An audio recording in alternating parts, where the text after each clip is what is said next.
I wanted to ask you about how different situations that you work in changes your work. For instance, you've done a number of residencies. You did a residency in a science department. Can you tell us, first of all, about the work that you did there? And also, how does it change the way you work when you are put into a place rather than left to your own devices, if that makes sense? Well, it's kind of interesting and complicated in equal measure because, of course, you're slightly less free, but also you have opportunities that you wouldn't have. So the Rutherford Appleton Laboratory, which is where I did the residency you're talking about, it was really interesting because I had access to, kind of world-class scientists explaining, and I'd never understood science very well at school, I was always a kind of humanities person, explaining, rather brilliantly in ways that I could never remember 2 minutes after, but kind of for moments I kind of understood really quite complicated scientific concepts. And so, it's, you have a sense of the possibility of things that you haven't, in a really straightforward way, things that you haven't understood before.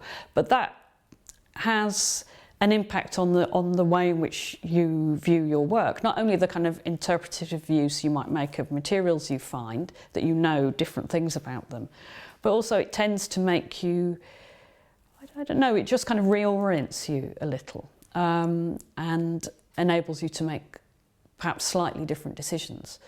I suppose you always bring so much of your own history of ways of working to a situation, so the degree of change is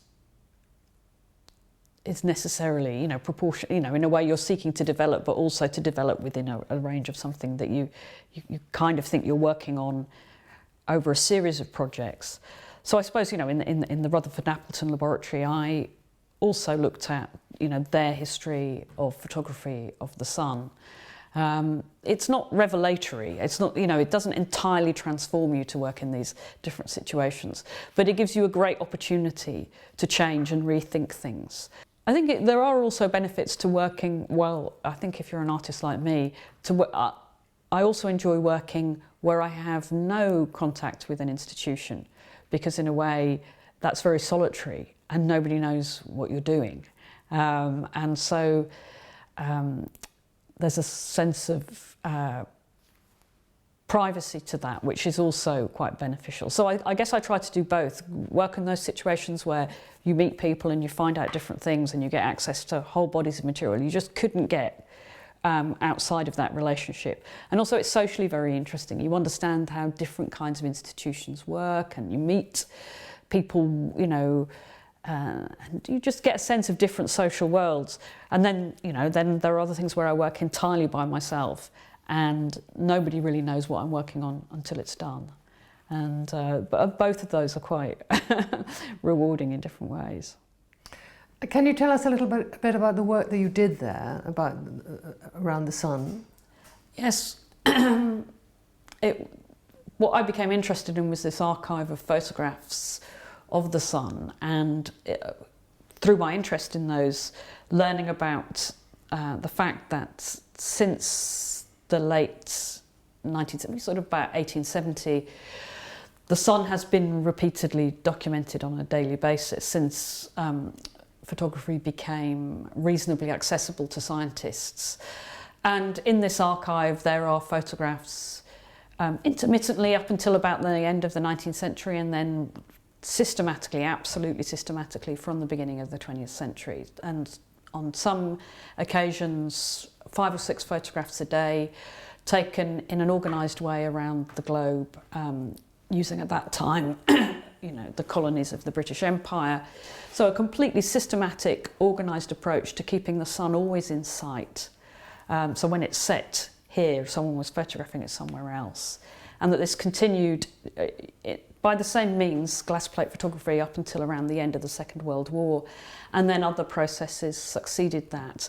And now the sun is recorded continuously by 2 satellites, recording, high definition digital images of the sun. And it was just this really fascinating something that I mean, why would anyone know about that? It's of interest to scientists so they can understand the cycles of the sun and what sunspots mean and all of those. But it just seemed from a cultural point of view kind of fascinating and slightly disturbing, this kind of parallel history of the 20th century. And I suppose that was what I was kind of interested in, that you could, this complete unbroken chronology of images of the sun throughout this period, you know, intensely documented itself, but also unusually complex and violent. And I suppose I just became interested in the relationship of the approach of this photography, kind of continually looking at the sun. And as a kind of melancholy, I mean, scientifically purposeful, but kind of strangely melancholy project, given everything that's happening, even while these photographs are being taken. And I suppose that archive of images of the sun has now appeared in 3 different films, and has become a kind of image in the films that I make, of which kind of signals that, I suppose, that surrounds the action of the film with the history of the 20th century, and that sense of that the light that's shining on the action, which is how I think of the sun in those films, as the source of light. And of course it comes out of the projector which you view the video. It's the source of the light. So the light that the drama occurs in is this light that's been captured from the 20th century. And that's I've used that now in 3 different films. So it's become quite an ongoing and important image for me, a kind of place, a dramatic situation or site for everything else that happens in the work.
Can you talk to us a bit about the work that you're doing right now? Well, the thing I'm mainly working on at the moment is it's something a bit different, actually. I'm curating a project for Hayward Touring, which will open in June, which is what all the material on the board behind me is. So periodically, Hayward Touring ask artists to curate large-scale exhibitions which tour around different venues in the UK. And it's opening at Manchester Whitworth. So it's an opportunity to put together an exhibition of artworks that I'm interested in, of contemporary artworks, of historic artworks, of works of antiquity taken from, you know, archaeological or anthropological collections, a very kind of wide-ranging remit. You know, I can include in it what I like. And are you given a theme, or are you it's what you want? no, it's entirely open to the artist to determine it. And have you determined it? Yes, yeah. the exhibition is narrative, so it kind of I kind of made it in the way I make my films. So it kind of unfolds as a narrative, but the first section is entirely concerned with images of sleep, you know, ranging from Andy Warhol's film sleep, durational film sleep, to, you know, 19th century sculpture of by Henry Onslow Ford of a female figure melting into snow, where the similarity between, well, a similarity between skin, snow and marble is exploited to create a kind of deathly image where you're not sure if she's falling into sleep or death, and that state is kind of mirrored by the idea of her melting away. And I became interested in the idea of the history of art that had been constituted horizontally and its particular kinds of subject matters. So the reclining human figure in sleep, in death, in mourning, but also in the projects of art of the 20th century, the kind of great formal experiments that take place in the 20th century. A lot of them use the floor very interestingly. Minimalism, the eradication of the plinth from sculpture, the arrangement of objects across the floor rather than composing them and attaching them to make an object of kind of unified integrity vertically. The objects get dispersed across the floor. And of course, very significantly, performance, which often unfolds across and over the floor, in, you know, often using the floor with lying figures, maybe invoking the historical sculptures of recumbent form. So yes, in a way the exhibition is concerned with this history of the use of the, you know, art constituted horizontally or expressing horizontal states or actions, but also it's a kind of narrative of sleep and dream, and so within it there are episodes that are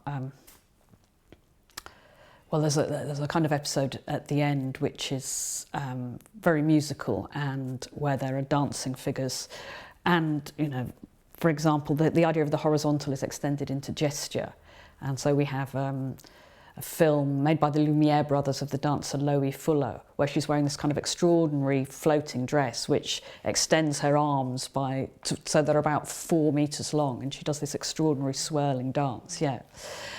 So the idea of the horizontal is extended rather creatively, and ultimately ends up as a kind of an attribute of figures that are vertical.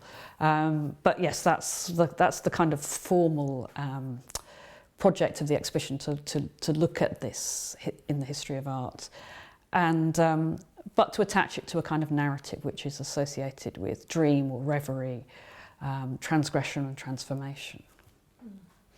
And when was that opening? The 10th of June in Manchester.